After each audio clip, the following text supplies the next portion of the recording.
She said, "I need space to think about us," right after her ex followed her on Instagram.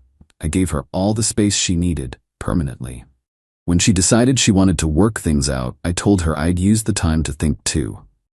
I, 29 male, need to get this off my chest because I can't tell anyone in real life yet, not until everything's finalized. 3 weeks ago, my girlfriend Jenna, 27, told me she needed space to think about us. This was exactly 14 hours after her ex Dylan followed her on Instagram. I know because I saw the notification pop up on her phone while we were watching Netflix. She immediately flipped it over, but not before I saw her smile. We've been together for 3 years. Living together for 2, joint bank account for the apartment expenses. Her name on my car insurance because hers was too expensive. You know, couple stuff.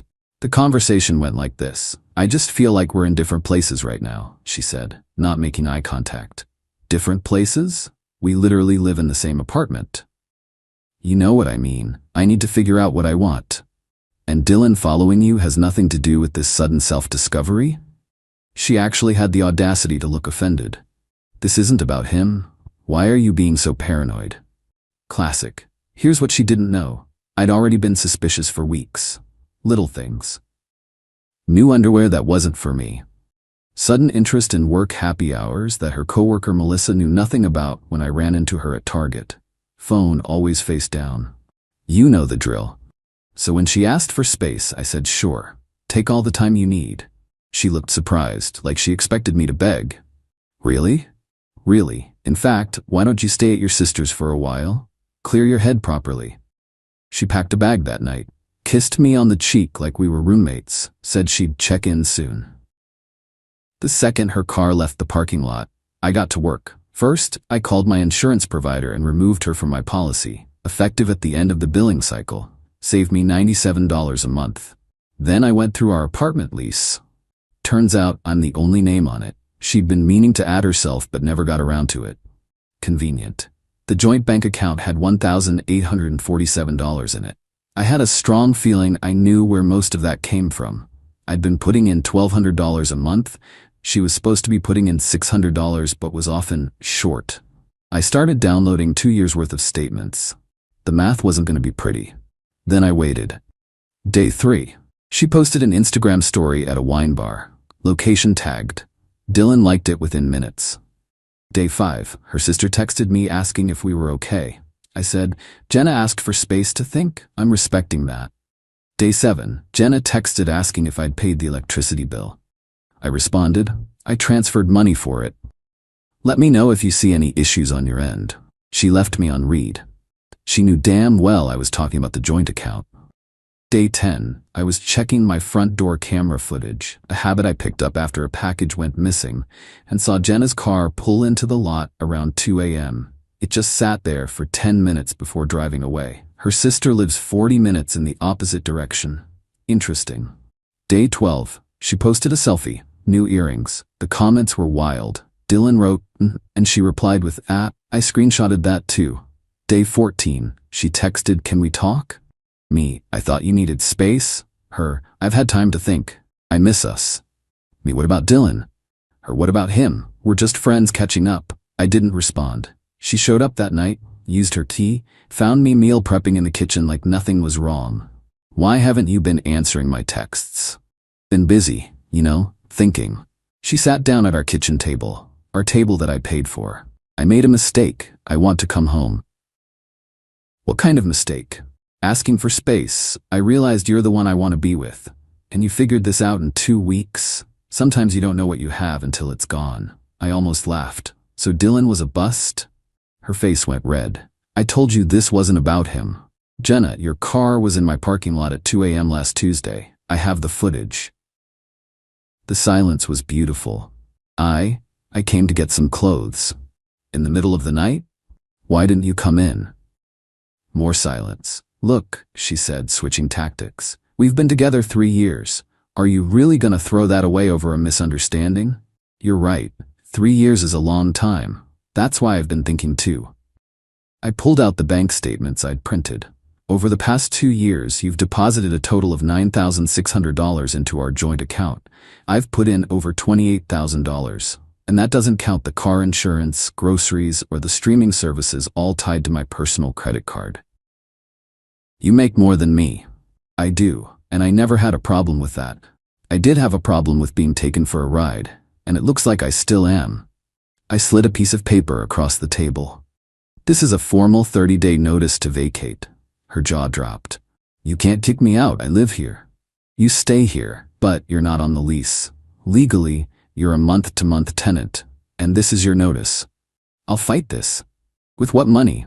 The joint account is nearly empty after bills, and I know what's in your personal account. Yeah, I'd done my homework. She started crying, the tears that used to work on me. I made one mistake. I was confused. Dylan means nothing. Then who are you calling right now? She froze, phone in hand. She thought I couldn't see the screen. I need a ride. Your car is parked right next to mine. Try again. She grabbed her purse and stormed toward the door. Stopped. Turned back. You're going to regret this. You'll never find someone who loves you like I do. I fucking hope not. She slammed the door so hard the frame shook. 5 minutes later, Dylan's white Honda Civic peeled out of the parking lot like it was in Fast and Furious. That was 5 days ago. Today, I got a text from an unknown number. It was Jenna's mom, Linda. We'd always gotten along great. The text said, I heard what happened. Jenna told me her side. I'm just gonna say I'm very disappointed in her. You deserve better. Plot twist, Dylan has a girlfriend. Her name is Ashley. She DM'd me yesterday asking if Jenna and I had really been broken up for months, like Dylan claimed. I sent her screenshots. She sent me one back. It was Dylan's Instagram story from 20 minutes ago. Some people can't handle the truth. Single life it is. Update 1. Things got complicated. It's been a week since I posted this. I thought she'd just leave. I was wrong. Remember the 30-day notice? Well, she hired a lawyer, or rather, her dad hired one. Some guy named Keith who specializes in tenant rights. Keith sent me a very official letter explaining that Jenna had established residency and my notice was improper, that she had rights to the shared assets and I couldn't just kick her out, that she was entitled to compensation. Fine. I hired my own lawyer. Cost me $500 for the consultation, but worth every penny. My lawyer, a no-nonsense woman named Carol, told me Keith was right about the residency. An eviction could get messy and take months. But, she said, they don't want to go to court any more than you do. He's fishing. Let's negotiate. Carol's response to Keith was a masterpiece. It acknowledged Jenna's residency but attached a spreadsheet documenting the financial disparity in our contributions. It also included a sworn affidavit from me stating that she had effectively moved in with a third party, taking her essentials with her, and had not stayed at the apartment for 17 consecutive nights. Suddenly, Keith's tone changed. Now they wanted to mediate. The mediation was yesterday via Zoom. Jenna was at her parents' house in a dress I'd bought her for our anniversary. Full makeup. She kept trying to look sad for the camera. Her dad, Frank, was there too. He looked like he'd rather be anywhere else. Keith started. My client is willing to vacate the premises in 30 days, provided Mr. Me is willing to compensate her for her non-monetary contributions and her share of the joint assets. Carol barely smiled. Your client contributed less than 25% of the funds to the joint account, from which all joint assets were purchased. We have documentation. As for non-monetary contributions, my client was the one who decorated the apartment and handles the majority of the cooking and cleaning. We have photos. I had sent her everything. Frank shifted uncomfortably on camera. Then Jenna played her card. I want my grandmother's ring back. Context: her grandmother had left her a vintage engagement ring. Jenna had given it to me to keep safe because she kept losing jewelry. It was in my safe. Of course, I said immediately. It's her property. She can have it when she retrieves the rest of her belongings. Keith looked disappointed, like they'd expected a fight. After some back and forth, we landed on a number. She would vacate on the original date, and in return, I would wire her $500 from the joint account as a final settlement. It was more than her share, but it was cheaper than a court battle. After the call, Frank called me privately. I'm sorry about this, he said quietly. I told her to just move on, but... He shrugged. You know Jenna. Yeah, I do now. For what it's worth, Linda and I think you're doing the right thing. She admitted she'd been staying with Dylan when she told us you kicked her out? We're not stupid. Meanwhile, the Dylan-Ashley situation simmered. Ashley didn't go public, but she did send the screenshots to a few of their mutual friends. Word spread. Jenna's best friend Maria texted me. I'm so sorry. I had no idea. She told me you were controlling and she needed space to breathe. Controlling how? She said you monitored her spending and wouldn't let her go out. I sent Maria a single screenshot of a bank statement showing I'd transferred Jenna money 3 times in 1 month with notes like, for girls' night, and shopping fun. Maria sent back, I feel like an idiot. Last night, Jenna tried a Hail Mary. Showed up at 11 p.m., crying but it looked forced. Please, she said, I love you, I made a mistake. Dylan was a fantasy, you're real, you're stable, your meal ticket? She flinched. That's not fair. Neither is what you did. I didn't technically cheat, we were on a break. A break you engineered to sleep with your ex. It wasn't like that. What was it like then? She couldn't answer, because we both knew exactly what it was like. You have 8 days left, I said. The agreement is signed. Start packing. She looked at me and for a second her mask slipped. I saw calculation in her eyes. She was weighing her options, realizing this one was closed for good. Update 2. The final chapter today was move-out day. I took the day off work. My buddy Jake and my brother Tom were there as witnesses. Jenna showed up at 9 a.m. with a U-Haul, and Dylan tried to puff out his chest. Jake, who's 6'4" and does MMA, just nodded at him. Faye. The tension deflated like a punctured balloon. Jenna had a list. I need my grandmother's ring, my clothes, the kitchen stuff. Which kitchen stuff? The air fryer, the instant pot. I have the receipts for those. I bought them before we met, but you can take the blender. You bought that. She tried to argue for the coffee maker, the TV, even the damn succulents I'd been growing. Each time I just said, that one's mine. Frank showed up halfway through. Jenna had called him crying. He took one look at the situation, at the small pile of her actual belongings versus the entire apartment, and sighed. Jenna, just take your things and go. He's being unreasonable. Frank looked at me, at Dylan sulking by the door. Is he though?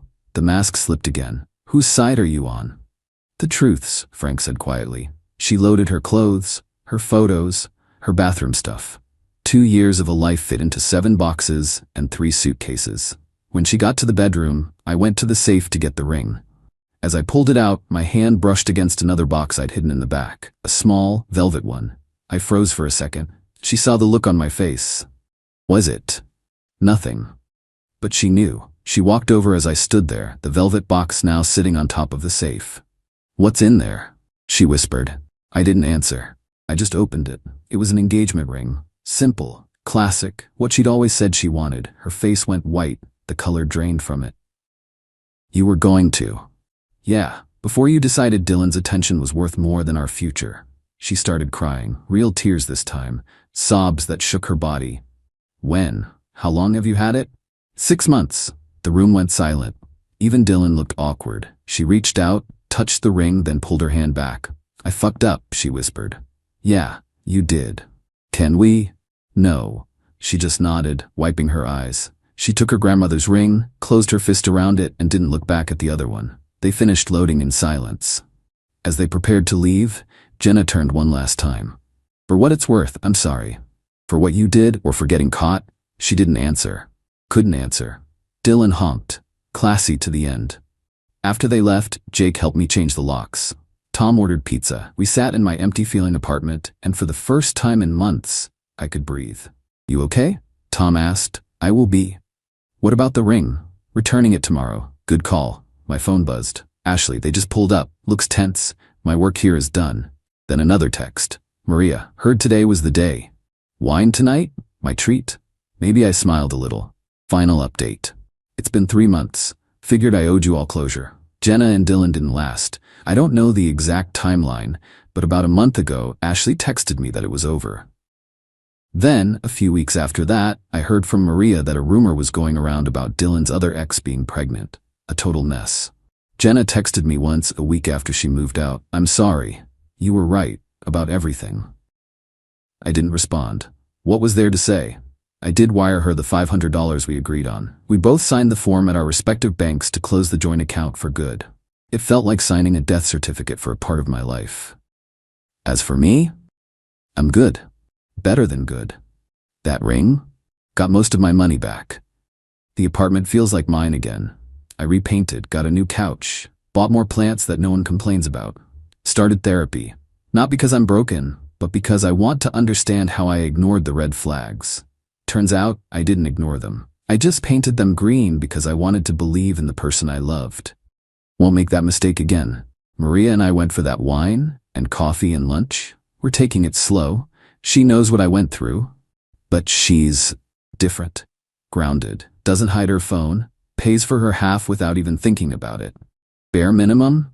Maybe. But it feels like a luxury now. Frank still texts sometimes. Just checks in. Says Jenna's finding herself, which I guess is code for unemployed and living at home.